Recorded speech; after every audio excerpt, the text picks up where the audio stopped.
Graça e paz a você, queridos alunos. No meio dessa crise toda que o Brasil está passando, a gente também está improvisando aqui a Escola Bíblica Hoje, mas ela não vai faltar não para você não. A gente está começando aí a Escola Bíblica Hoje e eu sou Edivaldo Filho e sou professor da Escola Bíblica Hoje.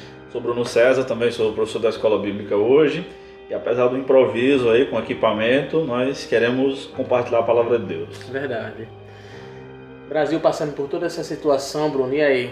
Como é que o cristão deve se comportar diante de tudo isso, cara?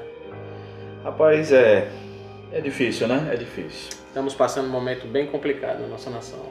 Pois isso faz parte, né, da mudança desde 2013 que o Brasil tem passado por essas manifestações em prol de uma coisa ou de outra.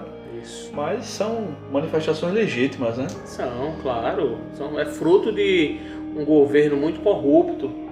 Pois é. Ao longo de muitos anos já, sabe? Isso. Corrupção no Brasil.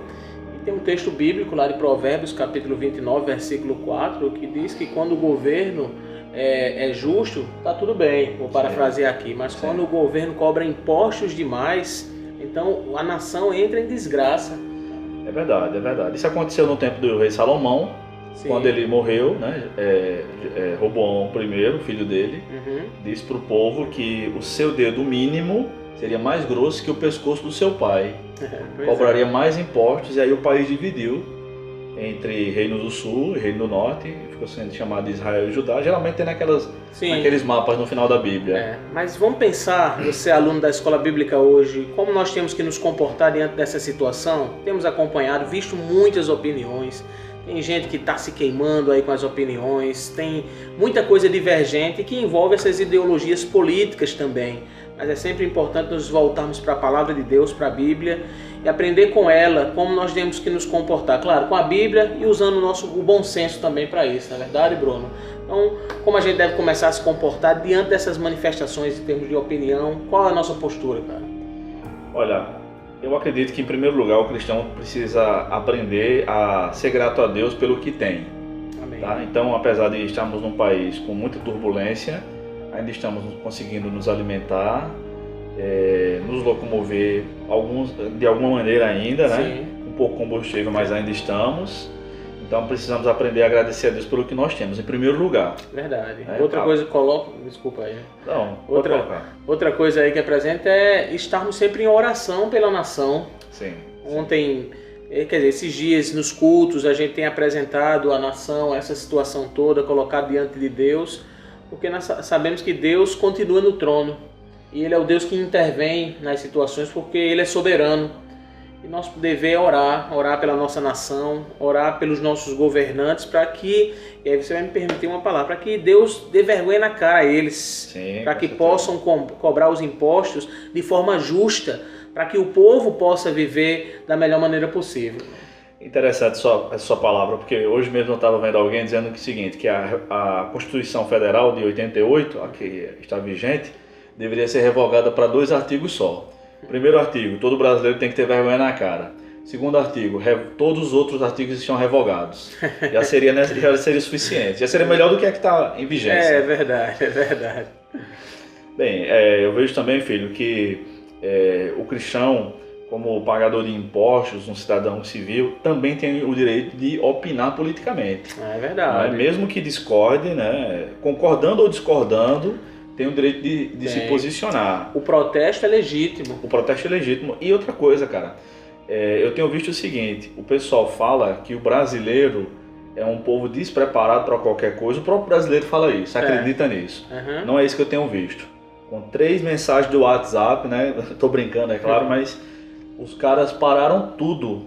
Verdade. Tudo. E outra coisa, é dito também que o brasileiro é um povo muito violento, não vi violência. Até agora não vi violência. Verdade. 8 dias sem combustível, 8 dias os caminhões parados, sem violência, sem facada, sem tiro, nos protestos. Verdade. Nos protestos. Sim. Então o brasileiro realmente é um povo muito pacífico. É um povo nervoso, mas é pacífico. É verdade. O protesto é legítimo, como nós conversamos. Eu quero me reportar pelo menos a um personagem histórico, o pastor batista Martin Luther King, né? Sim. Lutou pelos direitos sociais nos Estados Unidos. sem anarquia, Bruno. Sim. E ele era um cara extremamente conservador. Sim, Isso nos mostra que a ideia de protestar não vem só de uma ideologia socialista como muitos que querem colocar, de forma nenhuma. O protesto é legítimo e as pessoas têm direito de protestar e nós devemos protestar sim e de forma correta. Teve pastor aí, cara, chamando caminhoneiro de desocupado e até de vagabundo. Teve jornalista famosa também dizendo que a turma é um desocupado, que a polícia deveria prender. Cara, essa turma não tem coerência. Me decepcionou, minha conterrânea. Essa turma não tem coerência, cara. Eu não sei, o pessoal também tá julgando aí a motivação dos caminhoneiros. É porque querem uma intervenção militar, tal, essas coisas, que é um tema para um outro vídeo, beleza? Sim. Mas assim, o protesto é legítimo. Então as mesmas pessoas que estão criticando o protesto dos caminhoneiros é a mesma turma que é a favor de certos protestos que envolvem quebra de patrimônio público, com coisas com anarquia. Sim, exatamente. Esse protesto é legítimo, nós estamos como cristãos orando por ele, né, nos posicionando diante dele, mas está valendo tudo isso aí. Tá valendo. Infelizmente, o que tem sido proposto, eu vou opinar, e essa opinião não é de Edivaldo Filho, Com ele aí, beleza? Não é do Escola Bíblica hoje, é minha, exclusivamente. Eu só falo em nome de uma entidade, que é Bruno César, que sou eu mesmo, né? Fala aí. E o que o governo está propondo até agora é continuar maquiando as contas, porque na verdade eles querem abater o valor aí do combustível da Petrobras e usar os recursos da União para pagar, ou seja, vai sair mais caro para nós assim, vai baixar na bomba, mas o imposto vai ser mais alto. Então isso não é interessante, por isso, uma das razões os caminhoneiros não aceitaram. E tem meu apoio. Agora eu oro para que acabe logo. Claro, porque eu também estou sofrendo. Nós estamos sofrendo com isso. Não tem, tá diminuindo realmente as coisas. Aqui em João Pessoa está bem difícil, gasolina e também mantimentos nos supermercados. Já está começando a acabar, Bruno. Cara, eu peço que, diante de Deus, que tenham pedido isso já há algum tempo, e essa ideia já compartilhei aqui com o Bruno e com outros colegas, que todos os corruptos sejam devidamente punidos, com certeza, sabe? Devidamente punidos. Então, quando eu estou dizendo assim, e eu sou um dos que diz, fora Temer.